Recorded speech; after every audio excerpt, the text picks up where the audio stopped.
Halo Bang Guna, tim B Kabar Miu. Senang sekali bisa berjumpa kembali dengan Anda bersama saya Muhammad Bayu Ramadan dalam berita Kabar Kendari hari ini. Beragam berita aktual, tajam, dan terpercaya akan kami hadirkan untuk Anda. Berikut 3 informasi utamanya.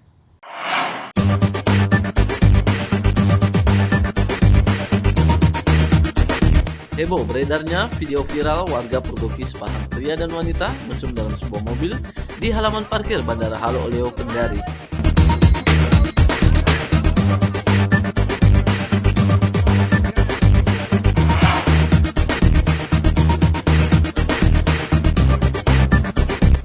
Mengantisipasi penyebaran virus corona, para pengunjung Lipo Plaza Kendari dilakukan pengecekan suhu tubuh dengan menggunakan thermoscanner. Dorong generasi milenial peduli lingkungan, Balai Pengelola Daerah Aliran Sungai, Bapeda Sampara dan Manggala Agni melakukan penanaman 3.000 pohon.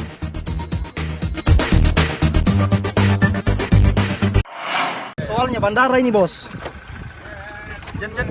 Tidak bisa begitu, soalnya bandara. Apa kita bikin dalam mobil, Kak? Masa kok kasih begitu orang di dalam mobil? Sini tuh kunci lepas. Jangan begitu, Pak. Inilah video viral yang direkam warga di halaman parkir Bandara Halu Oleo Kendari terhadap seorang pria yang dipergoki warga sedang melakukan hubungan badan dalam sebuah mobil. Dalam video berdurasi 42 menit itu, warga dan petugas langsung membawa keduanya ke pos pengamanan bandara untuk diinterogasi.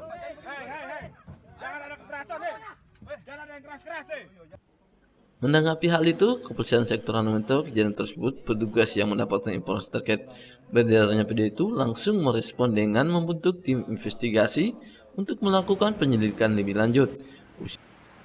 Usai berkoordinasi dengan pihak keamanan bandara. Pemeran pria dalam video tersebut merupakan seorang dokter dan seorang perawat yang berdinas pada rumah sakit swasta di Kendari. Adegan mesum itu dilakukan keduanya saat oknum dokter mengantar oknum perawat yang hendak berangkat. Pihak kepolisian belum dapat membeberkan identitas keduanya karena masih dalam proses penyelidikan, namun pihak kepolisian telah memastikan bahwa mereka bukan pasangan suami istri. Memang kemarin kejadiannya hari Rabu pukul 16.20 di Bandara Halu Oleo telah ditemukan adanya laporan dari masyarakat dan diteruskan kepada pihak bandara dugaan asusila yang sekarang ini lagi beredar di masyarakat terkait dengan perbuatannya. Dari hasil konfirmasi dari pihak bandara, memang pihak bandara membenarkan hal tersebut. Sejauh ini langkah-langkah dari Polsek, kita akan membentuk tim investigasi untuk melakukan penyidikan lebih lanjut. Pak, diduga yang pelakunya siapa ini, Pak? Menurut informasi, kami menduga informasinya bahwa salah satu dari rumah sakit swasta di Kota Kendari. Nah, ini yang perlu kita selidiki lebih lanjut terkait dengan kebenarannya. Oknum dokter, Pak ya? Ya. Dua-duanya bukan yang perempuan memang. Ya, untuk yang perempuan sama diduga juga seorang perawat di salah satu rumah sakit swasta. Satu rumah sakit ini. Untuk itu, pihak kepolisian menghimbau agar masyarakat tidak menyebarluaskan video tersebut untuk menghindar gangguan Kamtibmas dan menghindari hal-hal lain yang tidak diinginkan. Anca Muhammad melaporkan dari Kendari.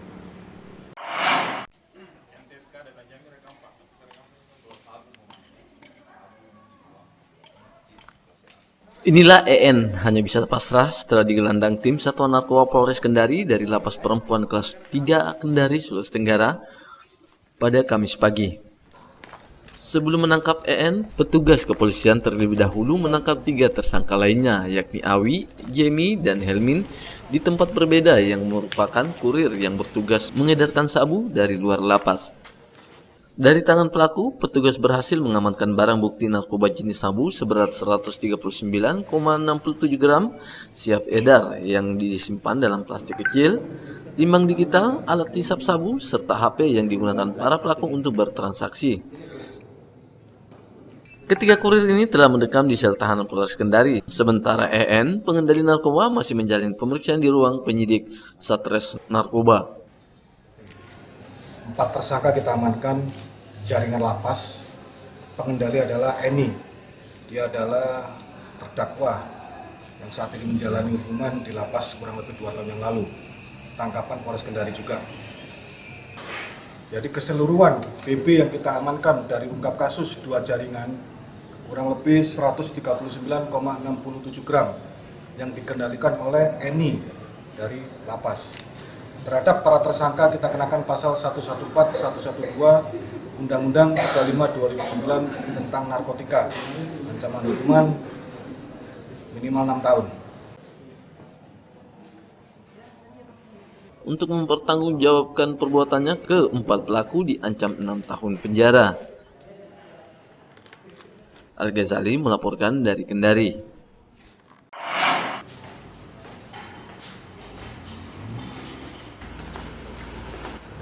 AR alias Aco dan RE alias Rei ditangkap Satuan Reskrim Polsek Mandonga usai membobol paksa dengan merusak pintu warung milik seorang kakek di Jalan Saranani, Kelurahan Korumba, Mandonga, Kendari pada tanggal 7 Februari 2020 lalu. Penangkapan bermula pada saat korban melaporkan kejadian yang berlangsung pada pagi hari saat ia mendapati kunci gembok warung telah rusak dan 3 tabung gas jualannya telah hilang. Korban lalu memeriksa rekaman CCTV miliknya dan mendapati 2 pelaku masuk ke dalam warung. Berdasarkan laporan dan rekaman CCTV itu, polisi lalu bergerak cepat melakukan penyelidikan dan berhasil menangkap kedua pelaku di rumah kosnya Jalan Budi Utomo P2Y Kecamatan Wawa beserta barang hasil curiannya yakni 2 buah laptop, 3 buah speaker, 1 buah DVD, sepeda motor serta peralatan yang digunakan saat menjalankan aksinya. Kasus tindak pidana ini adalah laporan polisi dari Bapak Tamsil Tawil yang melaporkan bahwa yang bersangkutan telah kehilangan tabungnya pada tanggal 7 tersebut jam 5 sore dengan cara orang yang tidak dikenal tersebut masuk ke dalam kiosnya atau warungnya dengan mencungkil warungnya, gembok warungnya, gembok warungnya dengan menggunakan besi ini. Nah, jadi hasil penyelidikan kami berdasarkan petunjuk dari keterangan warga sekitar dan hasil petunjuk dari CCTV. Nah, kami mendapatkan ciri-ciri pelaku. Jadi ciri-ciri awal pelaku, dia menggunakan motor Vino Sport ini warna hijau putih dan menggunakan baju kaos ini warna loreng. Nah, jadi dari hasil pengembangan kita dapatkan pelaku di daerah Wawa di daerah P2ID. Nah, terus setelah kita interogasi lebih dalam, ternyata pelaku ini adalah merupakan 2 pelaku ini merupakan residivis, pernah dipidana dengan kasus yang sama. Dari hasil pengembangan, 2 pelaku merupakan residivis yang baru saja selesai menjalani masa hukuman atas kasus yang sama. Keduanya pun kini ditahan untuk menjalani proses hukum lebih lanjut. Pelaku dijerat pasal 363 KUHP dengan ancaman hukuman 7 tahun penjara. Al-Ghazali melaporkan dari Kendari. Bidang Humas Polda Sultra menggelar Coffee Morning bersama sejumlah insan pers baik media cetak, online, dan elektronik sekota Kendari, Selasa 10 Maret 2020. Kabid Humas Polda Sultra AKBP Laude Proyek mengatakan, kegiatan ini merupakan salah satu bentuk untuk mempererat silaturahmi antar sesama media dan bidang Humas Polda Sultra. Mengingat selama ini berita yang dikemas oleh media merupakan bagian dari membantu kemajuan institusi Polri untuk lebih dikenal sehingga menciptakan Polri yang humanis di mata masyarakat sebagai institusi yang melayani. Selama ini berita yang dikemas oleh media merupakan bagian dari membantu kemajuan institusi Polri agar lebih dikenal hingga menciptakan Polri yang humanis di mata masyarakat. Urutan keempat. Jadi namanya kalau sudah prioritas, berarti itu hal yang diutamakan.